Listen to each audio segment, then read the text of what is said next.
The Legend of Zelda: The Wind Waker was quite the divisive package when it first released. As everyone knows by now, this was due to the choice by Nintendo to make this game cel-shaded and very cartoon-like. Rather than receiving something on par with Ocarina of Time's art style and graphics, we were given something completely unique and different, which 20 years later is showered with endless praise. People went from absolutely hating to adoring this game along with all its quirks. And I think one of the biggest reasons for this is the Zelda games that would release after The Wind Waker. With each new game introducing us to a new iteration of Link, along with a brand new art direction, people grew to appreciate and love The Wind Waker for what it is. As it stands, this is now one of the most beloved games of all time, and it's no surprise to see why. This was my first ever Zelda game, so naturally I hold a soft spot in my heart for this entry, but that doesn't mean I won't still address all the game's flaws and misfortunes. So without further ado, let's get right into it. The Wind Waker opens up with Link's sister Errol searching all over for him, only to stumble across him sleeping on a watchtower for some reason. So as early as the introduction, we are introduced to this lovable little moron, and he's so out of it that he literally forgets it's his birthday when he wakes up. Link, what were you doing last night? Well, this is when Errol tells you to go visit your grandma, and right away things are much different than they ever have been before. Characters here are much less serious than they ever were in any previous installment, like this guy is just trying to catch a pig for some reason. Meanwhile, if you give this lady a pig, she will reward you with rupees and also stuff that creature full of food. Before speaking to Grandma, make sure you steal her secret stash underneath her house, and then go talk to her, yeah. She gives you the iconic green outfit that every hero had worn up to that point. Link doesn't seem too pleased with it though, he actually seems quite repulsed by the outfit. He reminds me of a kid whose grandma knitted him a sweater for his birthday or whatever, but he hates it because he wanted toys or something. Yeah, that's how Link acts. It's hilarious. So now that you gotta go back up to the watchtower and meet up with Errol, and she gives you the telescope, and once you zoom in, you'll find this giant bird known as the Helmarok King, literally getting boulders launched at it by these pirates. This bird is carrying Tetra, who is the leader of the pirate crew. Once Link witnesses this, he can go talk to Orca, and Orca is one weird dude. He teaches you the basics of sword combat, and just straight up lets Link keep the sword afterwards. So cool, now you gotta make your way all the way to the top of Outset Island, where you need to fight up these enemies in order to save Tetra. Now Tetra is a very refreshing character for the Zelda series. She's kinda like the Sheik of this game, except much sassier and enjoyable to be around. At first, she shows zero compassion towards Link, and isn't even grateful that he rescued her. Tetra is just a cool character overall and very unique for the Zelda franchise. Now once saving her, you go outside to see Errol waiting for you, only to get kidnapped by the giant bird, and what does Link do? He runs off the cliff. Yup, he just decides to end it all right here, guys.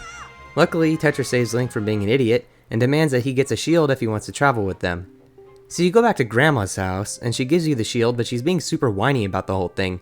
Like, you know Link is just thinking, Grandma, please shut up and let me save my sister, you old raisin. Anyways, now that you've got a shield, you can finally begin the game proper. And I love how when Link is waving goodbye to this island and everyone on it, Tetra basically just tells him to stop being a giant wuss. Now this is when you have to play a minigame with this guy Nico down here. He's kinda weird and definitely the outcast of the crew. The challenge is really easy on the HD version because of the enhanced rope controls, but on the GameCube this could turn into an agonizing mess. I played both the GameCube and Wii U version of this game multiple times and still think the HD version is the definitive way to play. As much as I love the original release, it just doesn't compare to all the quality of life changes the remake brings to the table, but that's just my opinion. So anyways, after completing this little mini game, Nico gives Link the spoils bag, and now you've got to sneak into the Forsaken Fortress. This sequence right here never fails to make me laugh. It sounds like Link starts beatboxing once Tetra puts him into the barrel catapult. I love it. This poor guy gets launched straight into a wall, and you gotta wonder how the guy doesn't have brain damage by now. I mean, considering all the times he gets absolutely plastered against a solid structure. So Link loses his sword and has to traverse the Forsaken Fortress to recover it. This is my single least favorite part in the game, as it just feels completely unnecessary. It's a stealth mission executed very poorly. Having to sneak around the moblins is fine enough, but finding your way up to the searchlights in order to disable them can just turn into a complete and total drag. This place could either take you 10 minutes or an hour, it really just depends. Once you retrieve Link's sword, you fight this incredibly easy mini-boss, then get kidnapped by the bird. He takes you to Ganondorf, who just tells the bird to throw Link into the ocean. This is where you meet the King of Red Lions, who functions as Link's partner for the game. In a way, he's the best partner in the series simply due to the fact that he hardly disrupts the gameplay at all, and he really lets the player figure out most things out on their own. Minna is still the best as far as the story goes, but I'll get to her one day. The King of Red Lions makes you scour through Windfall Island in order to find a sale for him, but before doing that, why don't you just pay your good old pal Tingle a visit, who's in jail for some reason. Buddy? What did you do? Well, in any case, we're just gonna free him and let this mad lad run free. He gives Link a map to his island, then takes off. Look at his bed! Tingle, bro, how is that comfortable? You're literally sleeping on a plank of wood. Well, this is where you can now navigate through this little maze until you reach the Picto Box, which only serves to take pictures, leading to a side quest later on. After that, you can buy the sail from this one guy and finally depart for the Great Sea. This is where the adventure truly begins. The Great Sea is a very divisive overworld. Many people either hate it or love it. I fall in the category that loves it, however, I still see its flaws. There are 49 sections to the Great Sea, all which can be kept track of using the sea chart, which you fill out by giving bait to this fish in each section. Now, while the Great Sea is a very big place, traversal is one thing that can be very tedious at times. For me personally, I always found it incredibly peaceful and relaxing to sail around, especially at nighttime, and the HD version only improved things further. In the GameCube version, sailing could be extremely tedious thanks to having to play the Wind's Requiem constantly in order to change the wind direction and get to your destination. In the remaster, the quick sail was added, which you can win from the auction house on Windfall Island. This is one of the most useful quality of life changes I've ever seen, as it not only increases your sailing speed by double, but it also completely removes the need to play the Wind's Requiem a million times, as the wind direction automatically changes with any direction you're facing while using this sail. And the best part about all this is that it is completely optional, which is why I don't understand when people complain about the new changes. If you don't want the Swift Sail, you don't need to buy it. This game really is in the player's control and can be experienced in any way you want to. But as for the Great Sea's content, well, it definitely varies in quality. There are a few standout locations which offer multiple things to do, but most of the map just consists of a single little island with nothing more than a little small minigame to play, or Great Fairy to find. Now I understand that the Wind Waker was a very rushed and unfinished game, as they literally had to cut out 2 entire dungeons, but that doesn't stop the Great Sea from becoming a pretty barren overworld. But personally, my joy doesn't all come from the islands themselves, but rather just how relaxing it is to sail the seas and run into new discoveries. Even if it just results in a minigame or something minuscule, I still find it very enjoyable to make my way over to whatever section of the map I feel like exploring, and in my opinion, this game along with Breath of the Wild are the 2 hardest Zelda games to put down. They both captivate the player in so many ways and offer endless tasks for you to take on. In the Wind Waker, I find one of the most peaceful areas in the game to be these underground grottos. I love the mysterious vibe these locations give off, and the music is so fantastic and fitting down here.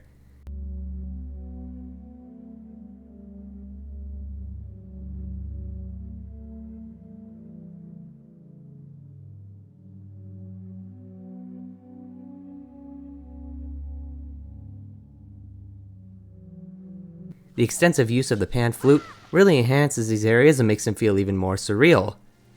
More times than not, I would just stop for a few minutes and take a breather down here. These are just so perfect to relax and reflect on your journey. And now that I've covered the Great Sea, I'm going to cover the dungeons. In all honesty, these aren't the greatest in the series. For starters, there are 7 in the game, but that's including Forsaken Fortress and Ganon's Tower. None of these areas are bad per se, but they are incredibly average with the possible exception of the Earth and Wind Temple. Dragon Roost Island is the first major area of the game, and this is where the Rito reside. Here you meet Medli, who serves a much greater function later down the line. As for now, she gives you a bottle for throwing her up onto the sledge, which is then used to introduce bombs to the player through forcing you to blow up a rock with one. This leads you to the first dungeon in the game, Dragon Roost Cavern. I really love the atmosphere here, and it looks absolutely gorgeous with all the fire and lava, though it is incredibly easy as to be expected since this is the first dungeon. It's a pretty great first dungeon though, and one thing I particularly like is how you spend all this time inside this fiery cave, only to exit and be immediately thrown into sunlight. The contrast here is amazing and is one of the best examples of why the Wind Waker's art style is so timeless and unique. Rather than being jarring, this just feels refreshing. You get the grappling hook here, which is a complete mess in the original release, but here in the HD version it's actually very fun to use. You can now switch directions mid-swing rather than having to come to a complete stop and turn. The animation for using it is also much quicker and more efficient, so it's much less of a slog to get through the rest of the dungeon. You use the grappling hook to fight Goma, who is obviously the source of all the problems Dragon Roost Island is facing. This is a pretty standard battle and not very difficult at all. You just use the grappling hook to swing around until Goma loses its shell, then slash at its eyeball with the sword. Defeating it causes Prince Komali to give Link the first pearl because you now gotta get the 3 items in order to cause the main event to happen. Now you can learn the Wind's Requiem, which as stated earlier, can be made almost completely irrelevant once you obtain the Swift Sail. The second dungeon takes place in the Forbidden Woods, but first you gotta make your way up the Deku Tree in order to receive the Deku Leaf, which is like a prototype of Breath of the Wild's glider. This is a really fun tool and its limited use fits this game's world very well. Using this leaf you gotta go save Makar, this stupid little Korok who fell into the Forbidden Woods. This dungeon is my least favorite in the game. It's not terrible, I just get very tired of the environment very quickly. The enemies here serve as a massive nuisance rather than a legit challenge. But hey, at least you get the boomerang here, which is much more fluid here than it was in Ocarina of Time. You can now lock onto 5 targets at a time, and it's super satisfying to just watch it slash through everything. Kalidimos is an even easier fight than Goma was, as you literally just use the boomerang to knock it down, and in my case, I literally killed it in a single round.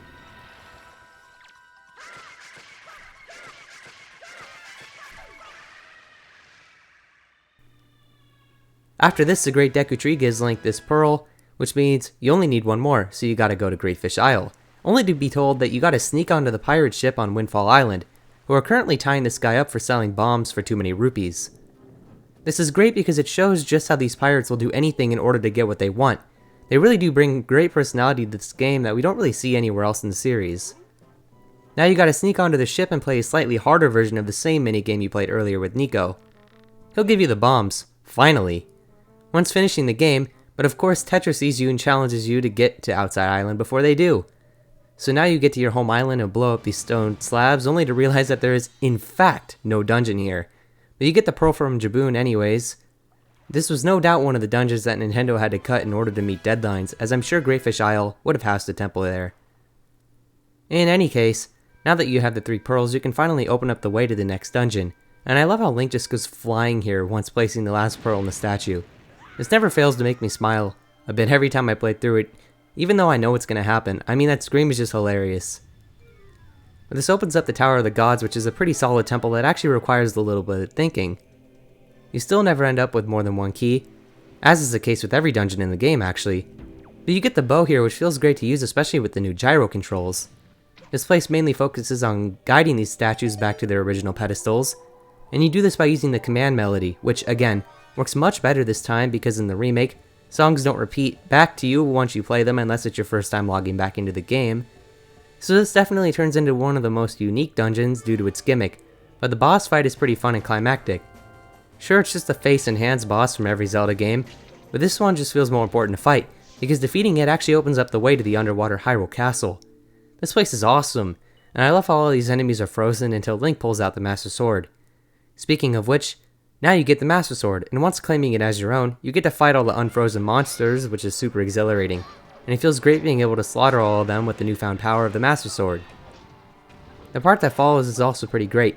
Link needs to revisit the Forsaken Fortress in order to save his sister, and now you can just kill the moblins rather than being thrown right in jail, and cutting your way through enemies all the way up to the top is much more enjoyable than sneaking around them. Once you find Errol, the pirates take her with them, and you finally get to fight the Helmorok King. First you gotta escape up to the top, but the second phase just sort of requires you to wait around for the dumb bird to land, but whacking it in the beak with the skull hammer you got by defeating Phantom Ganon earlier is the greatest feeling ever. You really feel like you're getting to take all your anger out on this bird creep, and watching it blow up in the air makes you feel extremely accomplished and really shows how Link has grown as a hero. This is where Link comes face to face with Ganon for the first time, and this is definitely one of the best incarnations of Ganondorf we've ever seen. He's actually very sympathetic, as all he wanted to do was save his people. And he has real motives for wanting the Triforce rather than just ruling over the world. He wants to restore Hyrule to its former glory. It's a really cool story and he makes for a surprisingly deep character. This is something you wouldn't really expect from the Wind Waker just by looking at its cartoonish and playful art style, but make no mistake, this is definitely one of the most deep and depressing Zelda games as far as the story itself goes. So basically after meeting Ganondorf, it's revealed that the Master Sword isn't powerful enough to take him down yet, so you gotta visit 2 more temples to restore it. This is where one of the most underrated Link moments come in. I find it hilarious how he's just standing there all confidently with Tetra, acting like he's got everything under control with his little sassy stance, until, boom, he's immediately jump scared. This is one of my favorite parts in the Wind Waker. It's small, but it always makes me laugh out loud. So now it's revealed that Tetra is, in fact, Princess Zelda. Who would have guessed? Nobody who played Ocarina of Time was about to fall for that again. The king just drops exposition and reveals that he was actually the king of Red Lions that we've been sailing around with all this time. And I love how he just starts teleporting around in a static position. It looks so goofy. Pretty stupid of them to just leave Zelda down here though. I mean, we all know what's going to happen to her. So now you've got to find a giant water cyclone and shoot the frog god controlling it with your bow. This gives you the Ballad of Gales, which acts as the fast travel for this game. Now you can finally drop into Mother and Child Isle and get the fire and ice arrows from this creepy fairy girl thing. Aw, she even has a crush on Link. How cute. And I love how the King of Red Lions just looks behind him like, yeah, you hearing this, dog? So now you gotta do a few random things. The first is heading over to the Ice and Fire Islands to grab the power bracelets and iron boots. These locations were both very likely supposed to function as dungeons, and it's a shame that they didn't because they probably would have been very neat, at least in atmosphere. You use the power bracelets and iron boots to learn songs which are played to the sages, but the way this whole thing is executed is just ridiculous, it's absurd. The King of Red Lion marks both Headstone and Gale Isle on your map at the same time, implying, you know, that you're able to take on whichever dungeon you want first. But you can't. You actually have to learn the Earth God's lyric for Medley, because the Wind Sage, Makar, just drops off the face of the planet for some reason until you beat the Earth Temple. So you gotta go back to Dragon Roost Island and find Medley, in order to play the song for her which reveals her to be a sage. Meaning, you need to take her with you to the Earth Temple. This dungeon is super cool, it's incredibly linear, and I find constantly having to use Medley with the command melody to get pretty old fast. But other than that, it's got great atmosphere and nothing managed to shock me more in the entire series more than running into a Redead here for the first time. These things are unnecessarily horrifying this time around. I can just imagine a little kid playing this and just screaming once they find one of these things. You get the mirror shield here, which looks amazing and much less creepy than that awful face from Majora's Mask. The mirror shield is used mainly to solve light puzzles by combining the shield with Medley's harp in order to cast light onto a statue for progression. This last room in particular puts this practice to great use, and it is a perfect final test of the player's knowledge on the light reflecting mechanics of the dungeon. The boss fight here is fun, but super goofy, and if you learned the hurricane spin from Orca earlier, then this encounter is completely a cakewalk. Completing this returns half of the power back to the Master Sword, and the wings finally pop out, giving it that classic look we all know and love.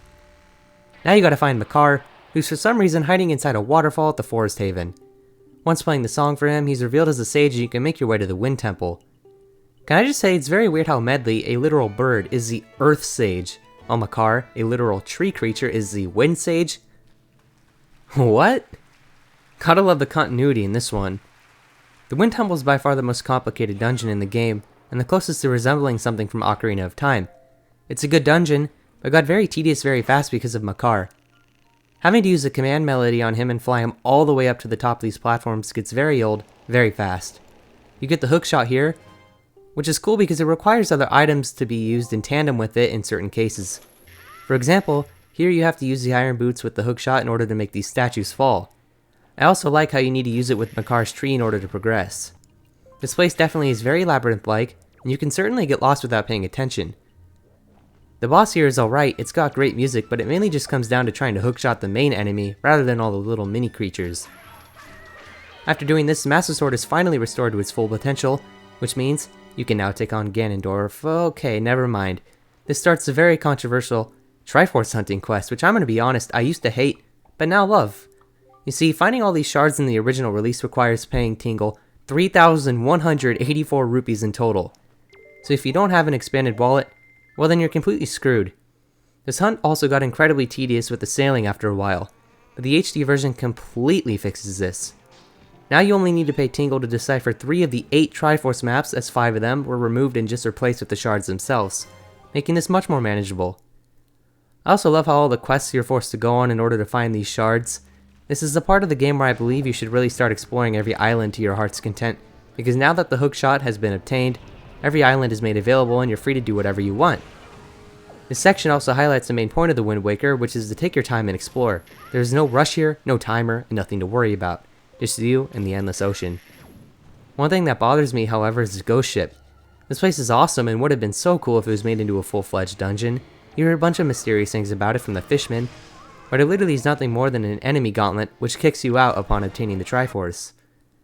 After collecting all 8 shards, you can finally go underwater and make your way to Ganon's tower. I love how the outside of Hyrule Castle looks down here. Ideally, it would have been nice to have some areas to explore down here since it's literally Hyrule Field, but considering the lack of development time, what we got is more than acceptable.